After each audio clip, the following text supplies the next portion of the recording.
Talagang di nakaasa sa mga politiko ang mga tao. Hindi pong kailangan pang lumapit sa kanila para ma-endorse sa mga ospital o makatanggap ng ayuda.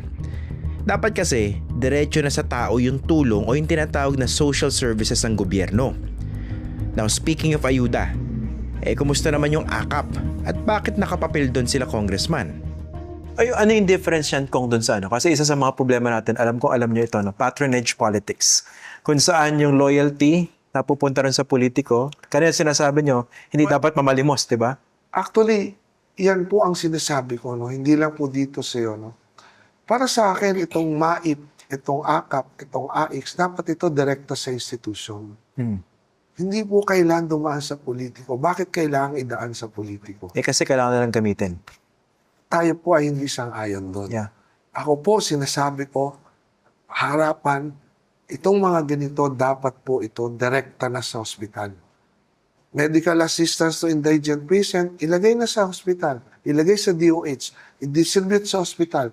Para ang taong bayan, kung may sakit, diretso na po sa ospital. Hindi kailangan magmakaawa. Imaginein mo kung ang bayaran mo 100,000, punta ka sa isang politiko. Dahil limited, bibigyan mo 5,000.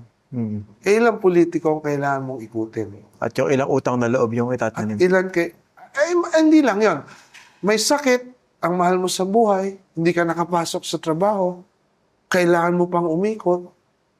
I mean, pabigat ang nangyayari. So, para sa akin, kaya itong pinaglalaban natin na pera ng PhilHealth, kasama po ito dyan. Kailangan mailabas po ito.